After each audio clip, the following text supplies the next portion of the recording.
Now it's time to discuss for a moment our main topic today, mindfulness practice and why it matters in our everyday life. Let me begin with some brainstorming ideas to just set the scene for your initial understanding. What is mindfulness? Actually, the canonical term sati is very much equivalent with the Anglo-European translation of mindfulness. Sati simply means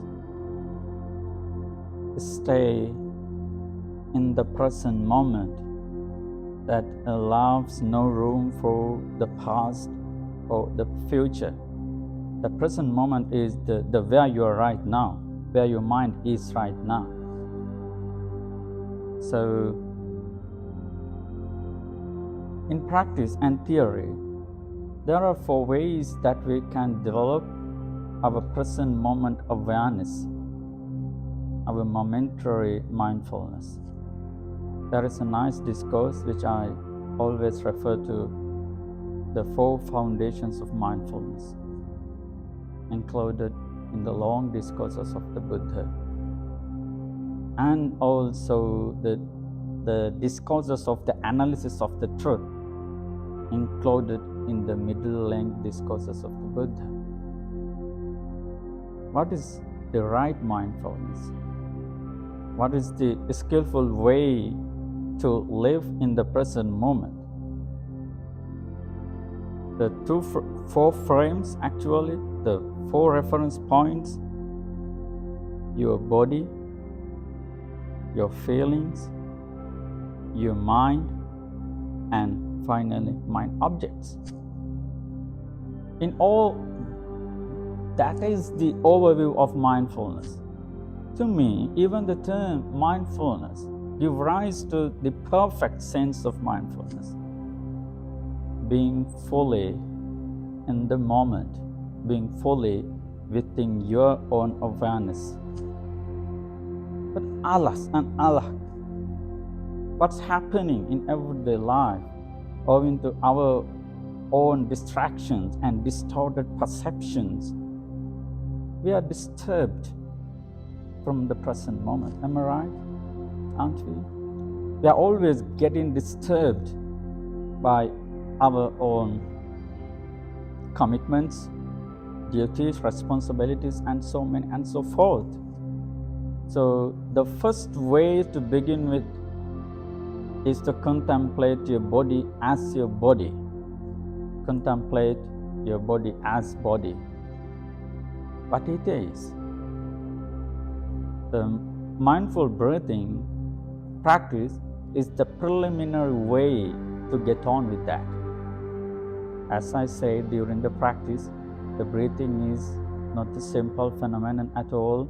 By all means, it is the efficacious and significant way of understanding your life as it actually is. So then, that is the kind of primary way of looking at your body as body. There are many stages that you can cultivate step by step, little by little, as you grow in the path towards awakening to truth. That's later. The feelings. What about feelings? What kind of feelings we are talking about? In general and in principle as well, there are 3 categories. Perhaps you have already encountered in this life: the pleasant feelings, painful feelings, as well as neutral. That means neither pleasant nor painful as well. Pleasant feeling, painful feeling, and neither pleasant nor unpleasant, kind of neutrality, equanimous. So, what is the matter When it comes to a pleasant feeling, we obviously get sensual desire, lust, and greed, and fretting and hankering for the world. When it comes to unpleasant feeling, we obviously get anger, ill will, hatred, animosity due to that incident, right? Neutrality, it is another moment of illusion, another moment of delusion. When you come to a kind of deeper stage of mindfulness practice, you see that, neutrality is another form of illusion and delusion, because you are uncertain how to react. You are uncertain how to go with that. So that's about feelings, right? Then what about your mind, your own consciousness? Have you ever thought about your consciousness in your life? Have you ever learned about it? I know as students and researchers, we learn about versatile fields of knowledge, miscellaneous forms of knowledge, right? It includes a high volume of subjects, but still, I think it is left behind, your own consciousness, because to learn your mind, you are supposed to be coming back in, not going out actually. How to come back in? Then just stop, slow down, stop for a moment, just look inside. I always used to say, it's always within you, but not without you. But sadly, what's happening, for the sake of knowledge and in pursuit of many challenging goals in life, we have absolutely lost it. We just put it aside. We think, it is somewhere else. It is not here. But indeed, it's here. The problem is that we are not aware of that. The more you can concentrate in the very first moment, you will see it. But with patience, little by little, step by step, you grow in the path, then you see the seeds of calm and wisdom. That's where your mind is, your consciousness is. So then you see your wholesome factors and your unwholesome factors too.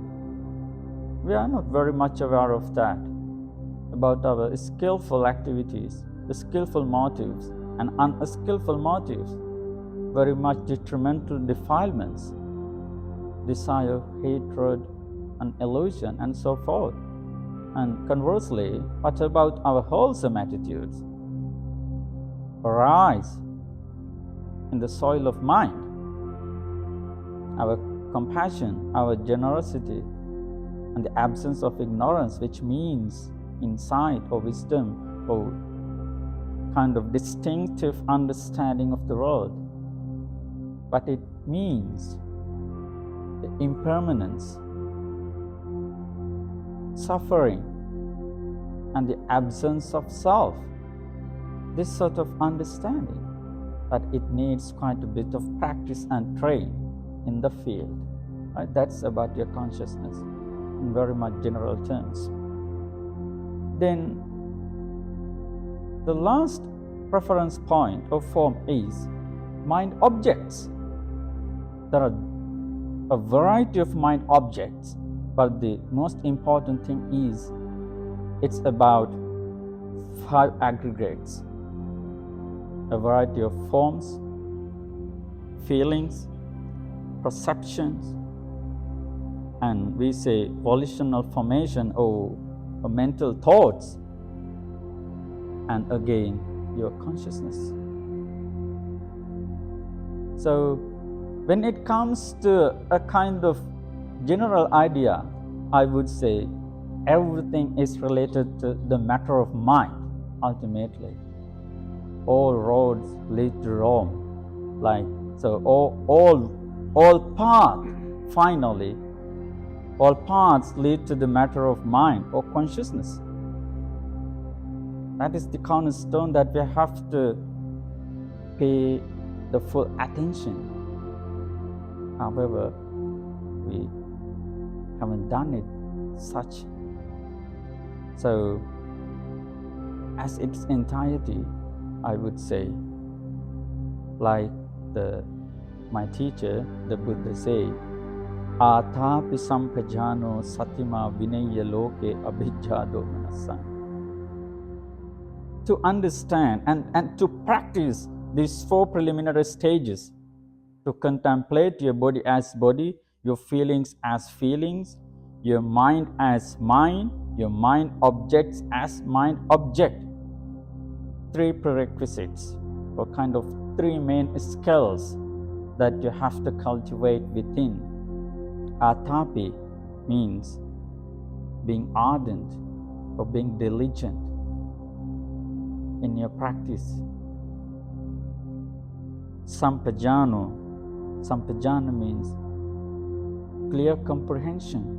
Clear comprehension means you tend to understand as it is. What I always mean by saying as it is.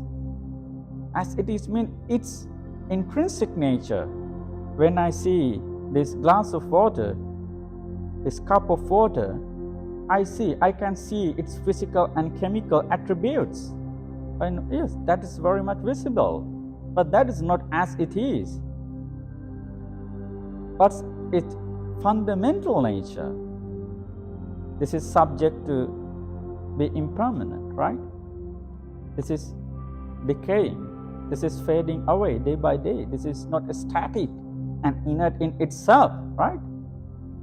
This is subject to break down to thousands of pieces, right? At a mistake. It could happen.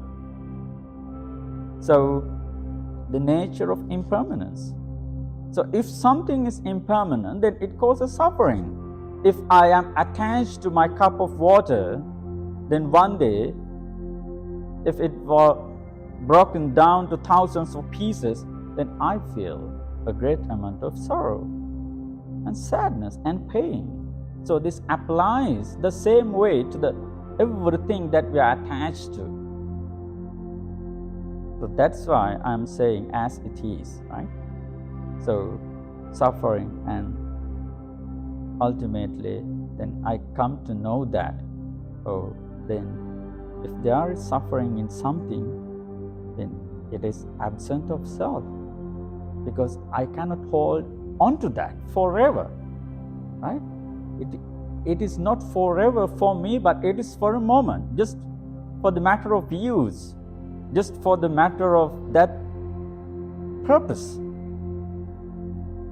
Once the purpose is finished, once the use is finished, actually we have to leave it there. I cannot bring it along all the way in my journey.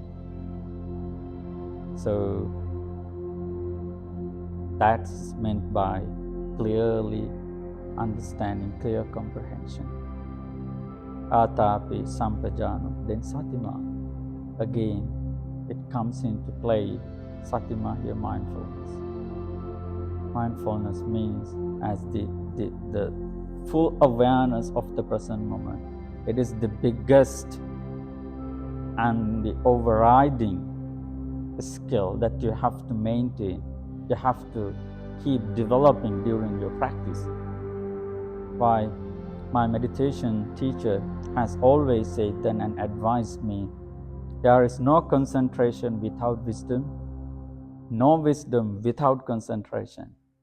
One who practices both, he or she will achieve complete salvation. So actually they go hand in hand. Meditation lies with concentration and wisdom. These are 2 crisscrossing faculties and elements. in the field. So overall, as a kind of your own awareness, your own primary knowledge about meditation, I was anticipating of sharing this kind of core teaching of the Buddha, the core teaching of the meditation. So it always begins with bodily awareness. So mindful breathing is the best way to start with. It is a good springboard. So to water and flourish your own nature in this very lifetime. Then you can slowly develop through your feelings and the mind, finally, the mind objects that are around you. So these all stages are affiliated to 3 essential skills: your diligence, clear comprehension, and mindfulness. So the more you can comply with these skills and develop these mental stages, the stronger and wider you would become in the fertile ground of this spirituality.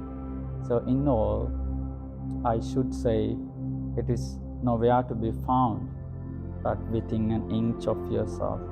All you need to do is to stop for a moment, slow down for a bit, and look back and turn around, come back in, instead of going out from you.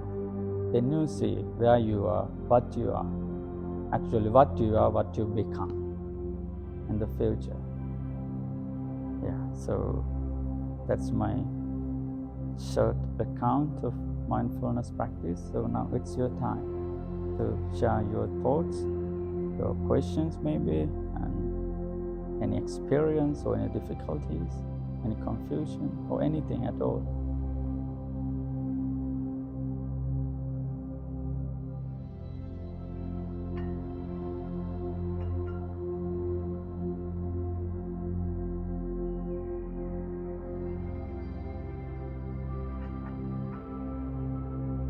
Did you enjoy the meditation practice, or was it pretty much hard or difficult to get on?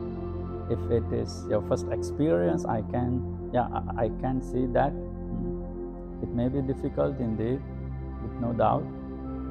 But the more you practice and train, you see how comfortable I am, how convenient it is to me. Until then you feel it is very much stressful, it's very much painful in my body, my gestures, my bodily movements, and my muscles. Everything is very painful and stretching out. It is very hard to stay calm and peaceful. Yeah, that is pretty much natural. So you can reduce that physical pain and your pain within your muscles and bodily parts during your practice. It takes time. Anything more? Just now we said that when you do meditation, you must have wisdom and concentration. Yeah. How wisdom in meditation? Yeah, that's a good question. Well, I would say here in the wisdom is meant by the understanding of the 3 marks of existence. In Pali, it is say Tilakkhana. Tilakkhana means 3. Lakkhana means marks of existence. That means the fundamental understanding of beingness, impermanence, suffering, and absence of essence. So maybe you can remember during the guided meditation session, I said a simile. That means just as your breath, you can understand the world as it is. Your breath comes in and goes out, and in the meantime, it stays within you just for a while. The 3 kind of general stages.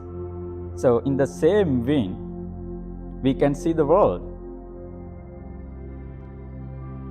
things and events happen and come in just for a moment. And when they lose us, when they deprive of us, then we feel so much suffering and pain within us. Then we should understand that as a result of that incident or that nature, we don't have to get caught up with certain things or attachments or any distractions, what we call it, because we are autonomously getting attached to many so-called bonds, things and events in our everyday life. Maybe it begins with your parents, your children, your family, your mundane life. That's natural. So what we need to do is to just try to discern that. But to discern that, you should have a concentrated mind. You should have a focused mind. It can only penetrate that reality. No one can do that. The more calm and peace you have, then you can easily go through the realm of that insight, that beingness, the nature of beingness. That's wisdom. That is the core essence of wisdom. So concentration and wisdom, then you develop both together at the same time.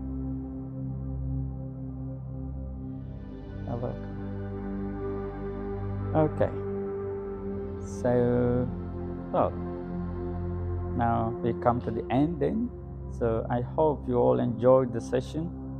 So, and finally, we are so pleased to have you on board today as the Oxford Buddhist Society. And thank you very much for coming our session as well.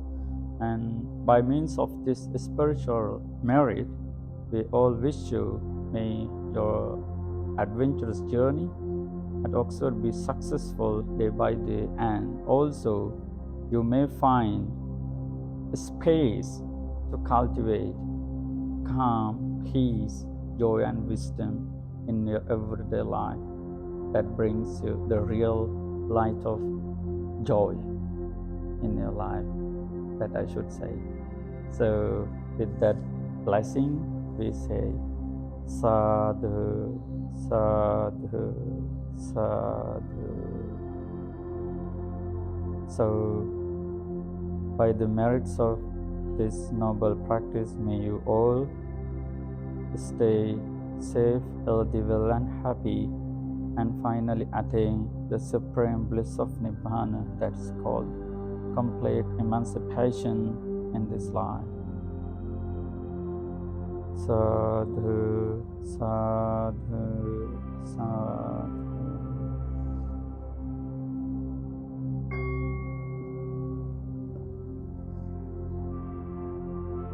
So we have a kind of tradition. After the session, we pay our respect to our teacher who taught us, actually. So it's our Buddhist tradition. Now it is your time to pay your homage to your teacher.